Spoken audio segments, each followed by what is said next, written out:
I talk about manga a lot on this channel, mostly breaking down in detail what I like about each title that I cover so you can get a thorough and comprehensive understanding of what the manga is about.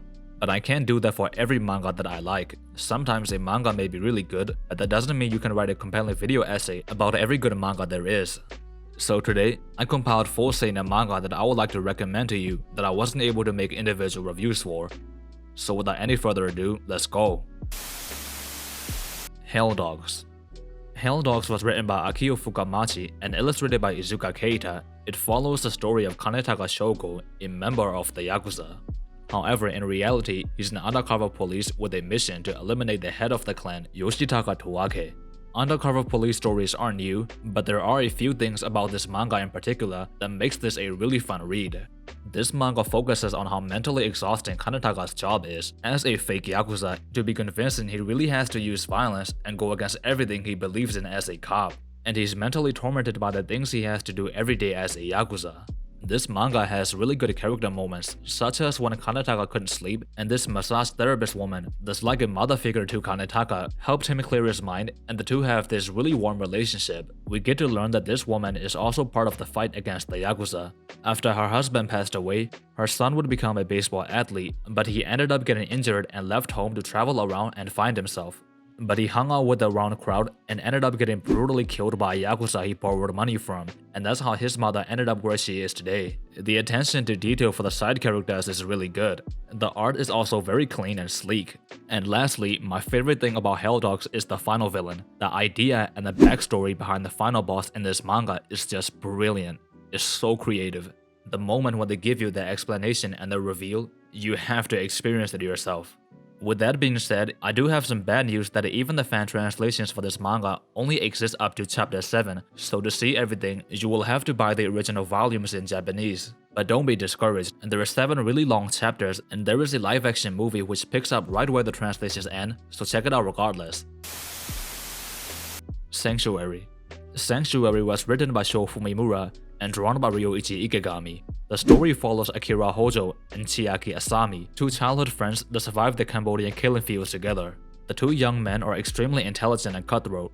They have a shared dream of changing the economic landscape of Japan into whatever they see fit and making it their personal sanctuary. Hojo and Asami decided who would take which role between a Yakuza and a politician by playing rock, paper, scissors. Sanctuary is a classic and a bestseller in Japan. The narrative is very gripping, and is mostly about Hojo and Asami trying to dethrone and overtake the spot of dirty old men who have a stranglehold on both of their occupations. Hojo would work his way up through the Yakuza, while Asami would aim to become the youngest member of the Japanese Diet.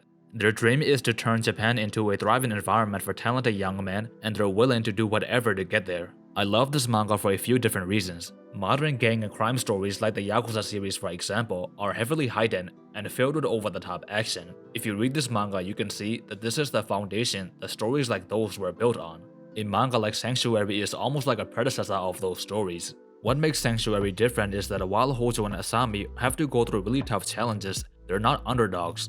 They're portrayed as meticulous and capable young leaders with an unbreakable spirit, the type that you would trust with your life and follow into battle. The 2 protagonists are powerful, but the drama is still believable and has stakes. Having worked on stuff like Crying Freeman and even a Spider-Man manga, the artist of Sanctuary, Ryoichi Ikegami, is a legend in the manga industry. His classy James Bond-style art, combined with Fumimura's ambitious script, makes for a political and crime epic you don't often get to see in the form of a manga. Sanctuary also has an OVA anime and a live-action adaptation, so make sure to check this one out. Rikudo. Rikudo was a boxing manga written by Matsubara Toshimitsu, and it's about Riku Asami, a young boy that went through unimaginable trauma as a kid.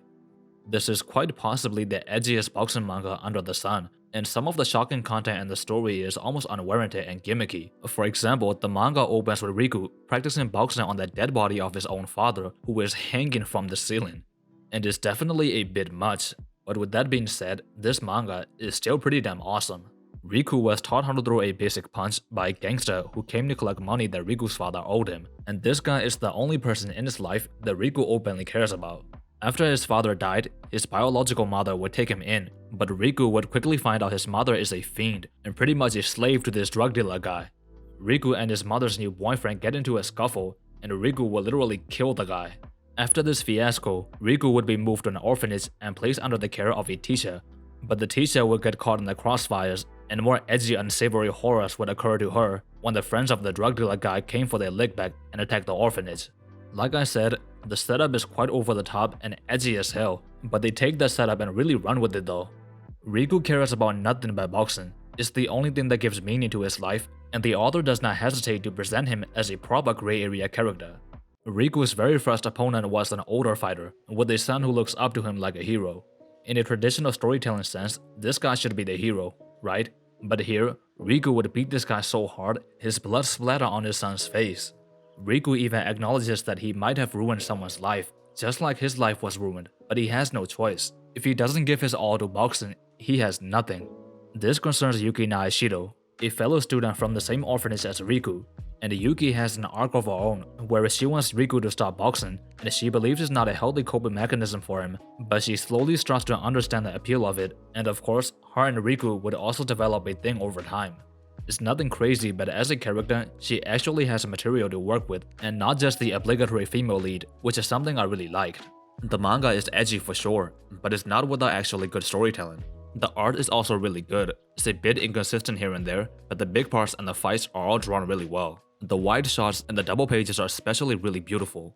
If you want to read a dramatic traditional sports manga, but with a really dark and edgy flair to it, make sure to give Rikudo a try.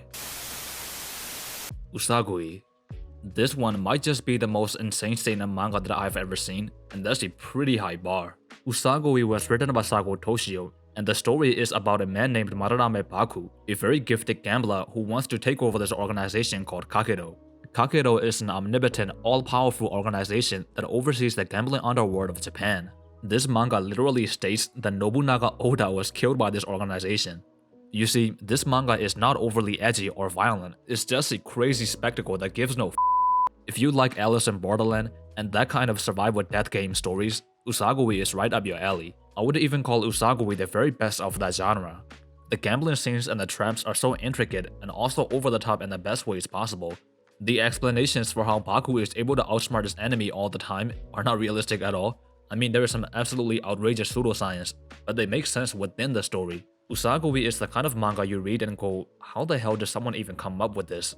And amidst the crazy fights and the breakneck pacing, there is still a lot of depth and a clear linear story they're telling. Baku is a great cunning, manipulative character who keeps you on your toes because you want to see what kind of stunt he'll pull to get out of a life or death situation. Whereas the protagonist Kaji is more of a timid, clumsy follower that gradually becomes a poised and composed man. But the manga does not become too self-indulgent and just overwhelm you with flash while failing to tell a basic story.